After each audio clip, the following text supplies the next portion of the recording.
Why do you always feel like you love more than you are loved? Take a moment with that question. Let it settle into the quiet spaces of your heart where you keep the truth you don't often speak aloud. The truth about how it feels to give everything and receive fragments.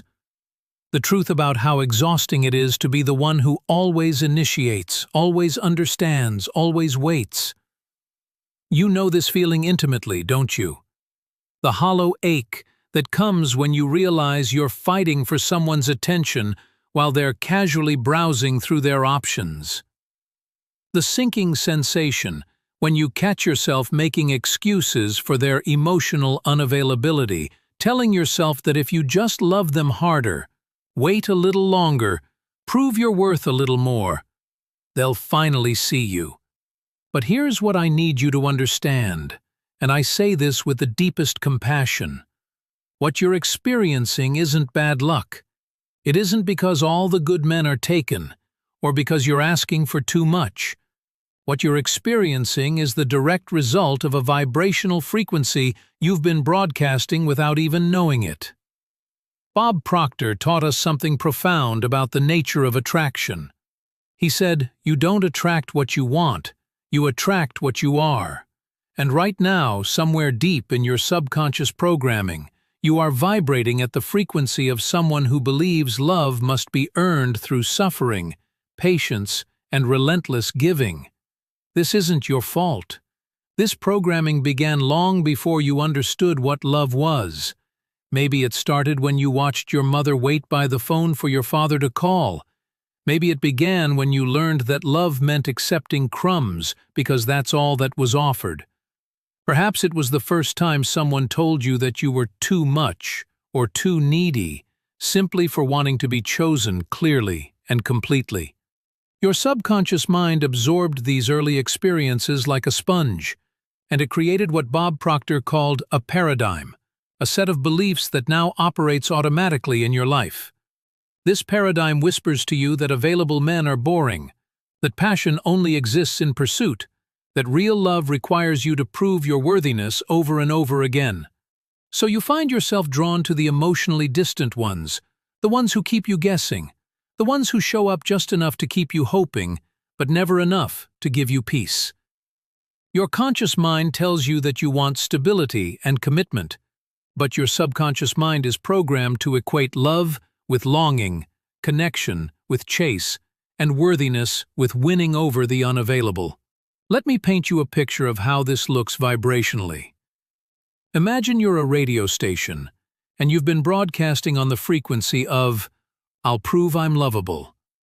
Every man who is emotionally available, the ones who are ready to choose you clearly, consistently, and completely, they're tuned to a different frequency. They're listening for the signal that says, "I already know I'm lovable." The emotionally unavailable men, they're perfectly tuned to your current frequency.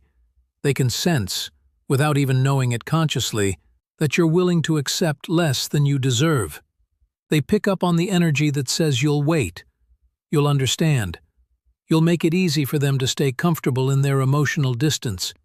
This is why you keep attracting the same type of man in different bodies. The player, the workaholic, the one who's not ready for a relationship, the one who's still healing from his ex, the one who loves you but isn't in love with you. They're all responding to the same vibrational call you've been unconsciously sending out. Your heart knows you want more. Your soul craves the deep, nourishing love of a man who shows up fully present, emotionally available, and eager to build something real with you. But until you change the frequency you're broadcasting, until you shift the paradigm that's running your love life from behind the scenes, you'll keep attracting what matches your subconscious programming, not your conscious desires. The beautiful truth is that this can change. You have the power to reprogram your subconscious mind, to shift your vibrational frequency, to become the woman who naturally attracts emotionally available love.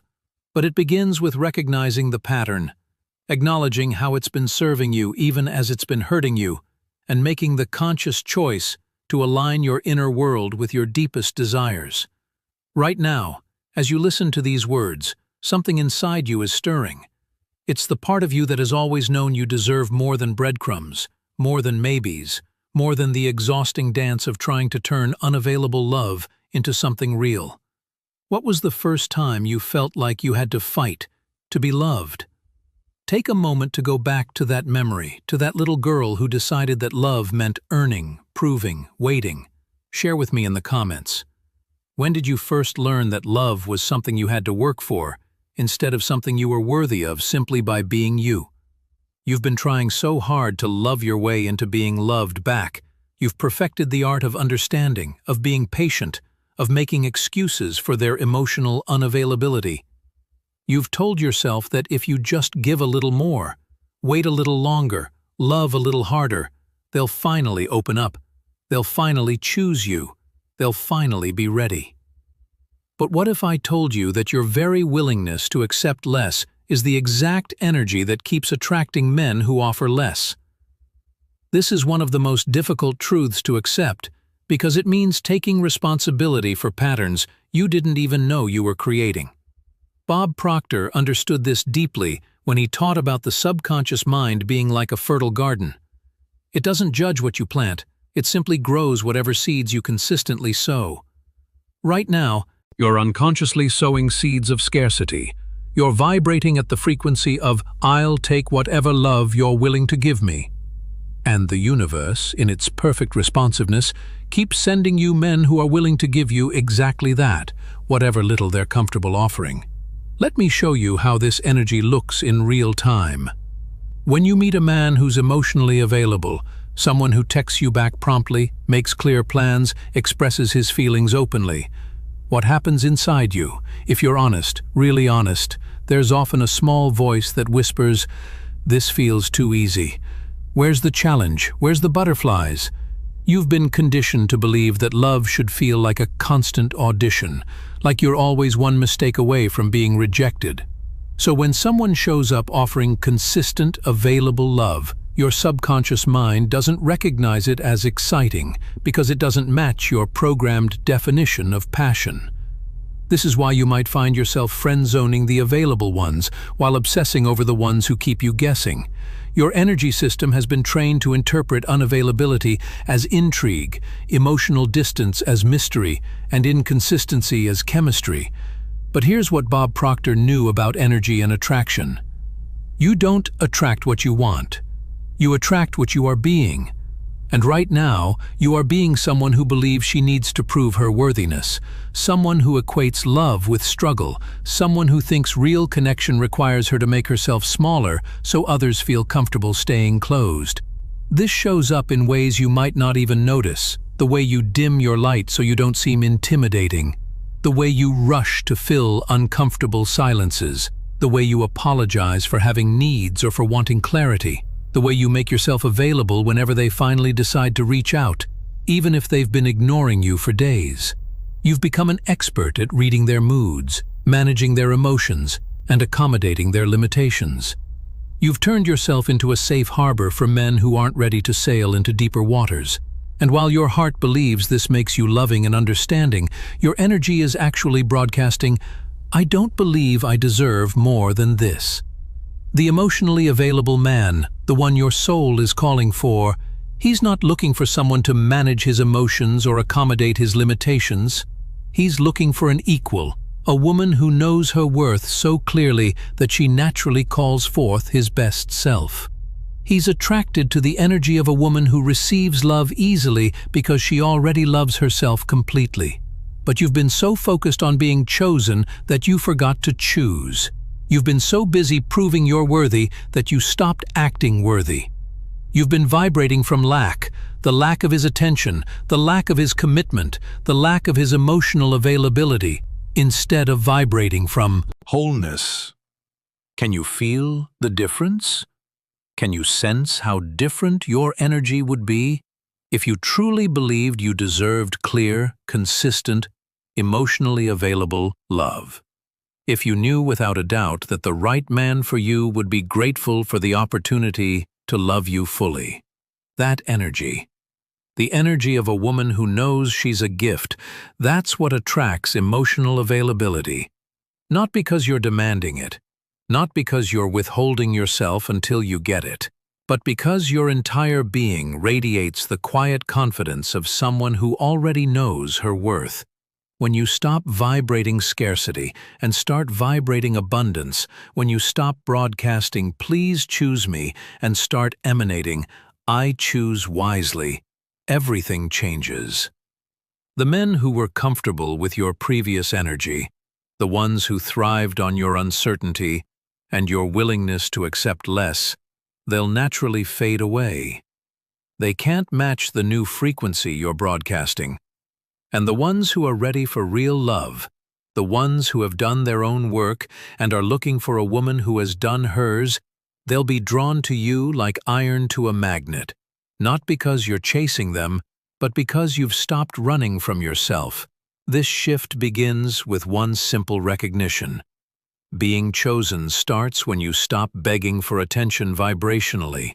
It starts when you realize that your worth was never up for debate. Never dependent on someone else's recognition, never contingent on proving yourself worthy of love.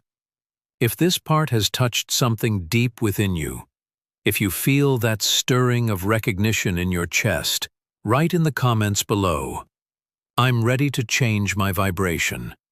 Let that declaration be the first step in reclaiming your power to attract the love you truly deserve.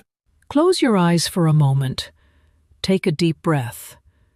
Now, imagine yourself 6 months from now, walking into a room where you feel completely at home in your own skin.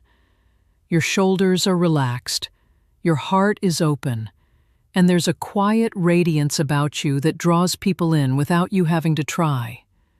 In this vision, you're no longer scanning the room for validation.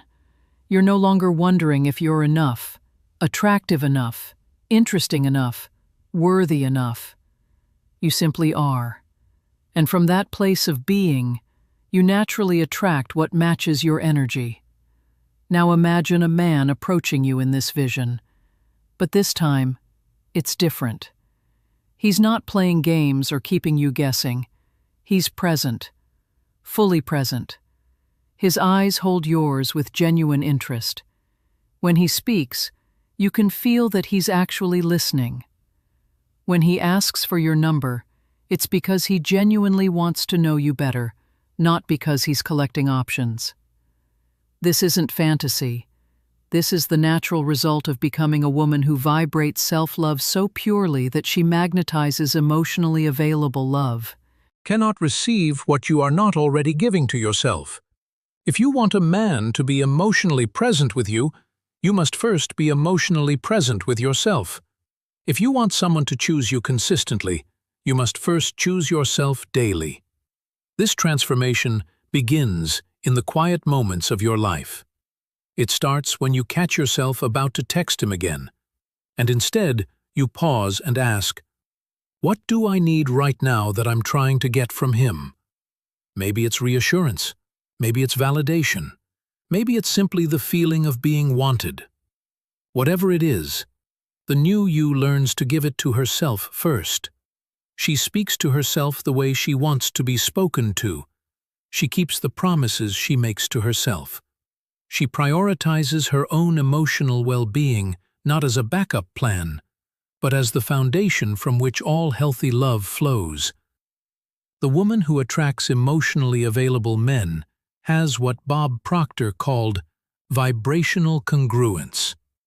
Her inner world matches her outer desires. She doesn't want what she hasn't learned to give herself. She doesn't seek in others what she hasn't cultivated within. This means when an emotionally unavailable man shows up in her life, and they still will because that's how you recognize how much you've changed, something different happens. Instead of seeing him as a challenge to overcome or a mystery to solve, she sees him clearly for what he is, someone who isn't ready for what she offers.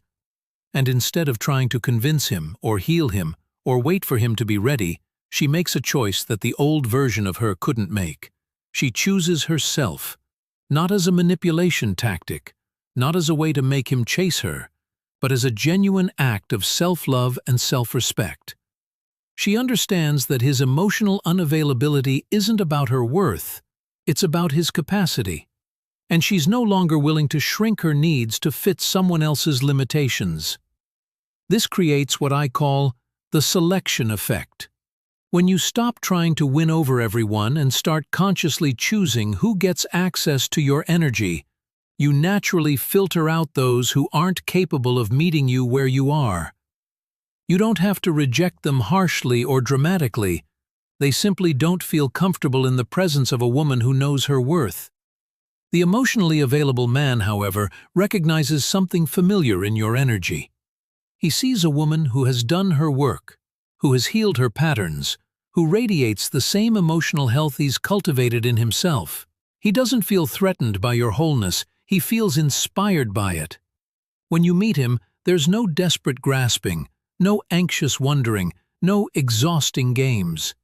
There's simply two whole people choosing to explore what they might create together. The energy is easeful because both people are coming from fullness rather than lack. You don't need to chase because you're not running from yourself. You don't need constant reassurance because you've learned to reassure. Don't need to prove your worth because you've stopped allowing it to be questioned. This is what Bob Proctor meant when he taught that we attract what we are, not what we want. The woman who attracts emotionally available love has become emotionally available to herself. She has learned to be the partner to herself that she wants to attract.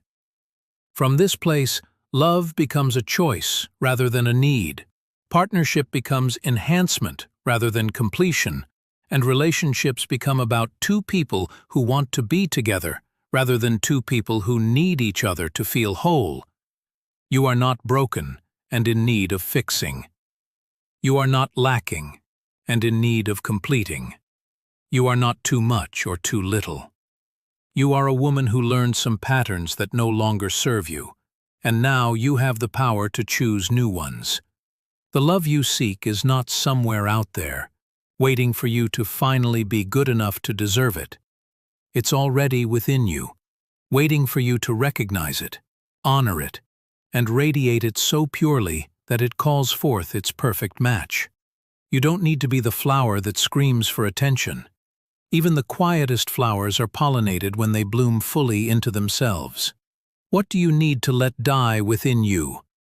To be reborn as the woman who attracts true love. Share your truth in the comments below.